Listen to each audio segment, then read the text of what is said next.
नमस्कार मंडळी, अन्नपूर्णा किचनमध्ये तुमचं स्वागत आहे। आज आपण कमी मसाल्यात आणि कमी वेळेत होणारी चटपटीत अशी गाठी शेवेची चटणी बनवूया। गाठी शेवेच्या चटणीसाठी लागणारे साहित्य आहे, इथे मी 100 ग्रॅम गाठी शेव घेतलेली आहे। फोडणी करता मोहरी, जिरे, हे 2 मोठे कांदे असे बारीक चिरून घेतलेले आहे।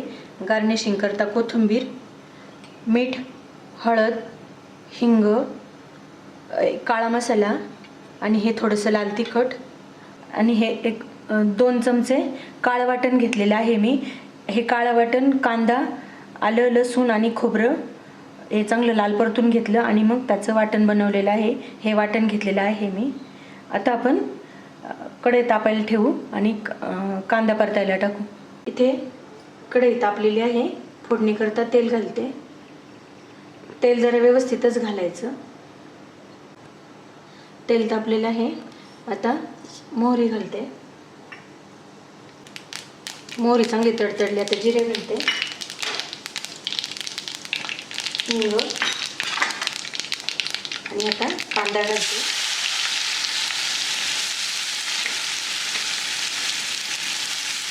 कांदा असा चांगला बारीक चिरून घ्यायचा, म्हणजे गाठी शेवेला असा चांगला मसाला तयार होतो कांदा आणि या वाटणाचा।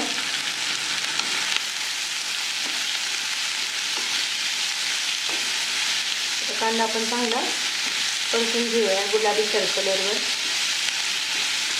गाठी शेवेच्या चटणीचा हा कांदा चांगला परतून द्यायचा, कारण गाठी शेव शिजवायला जास्त वेळ लागत नाही, मग कांदा असा कचकच लागतो दाताखाली, म्हणून हा कांदा पण एकदम व्यवस्थित गुलाबी रंगावर परतून घ्यायचा। कांदा परतून झालेला आहे, आता आपण यात हे वाटण घालूया।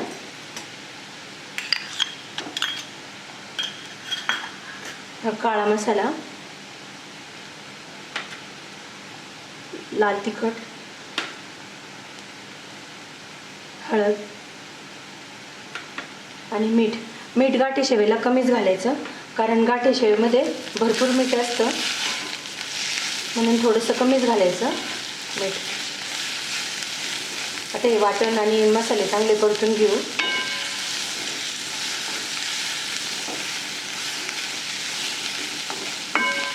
चांगले 2 मिनिट चांगले परतून द्यायचे। वाटण आणि मसाले चांगले परतून झालेले आहे, आता आपण यात पाणी घालू। असा मोठा ग्लास भरून पाणी घेतलेलं आहे मी।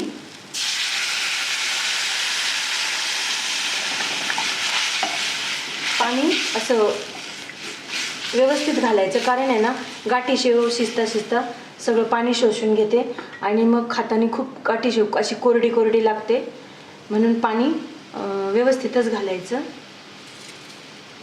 आता आपण आता पाणी घातलेलं आहे या वाटणामध्ये, कांद्यामध्ये सगळं।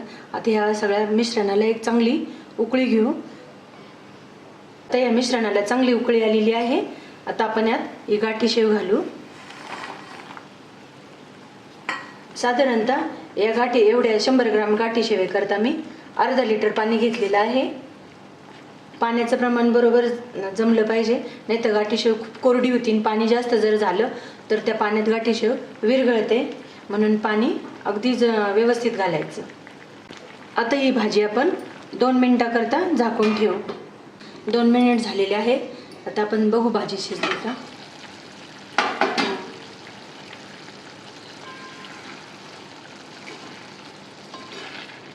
गाठी शेव एकदम चांगली शिजलेली आहे।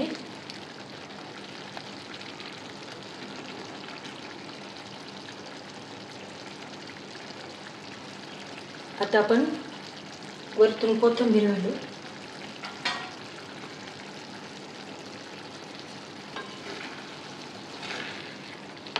असं अलगद हलवायची।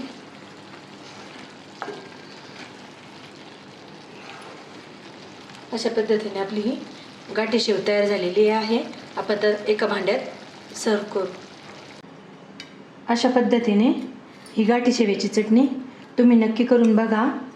ही चटणी भाकरीबरोबर, चपातीबरोबर किंवा वरण भाताबरोबर तोंडी लावायला अतिशय छान लागते।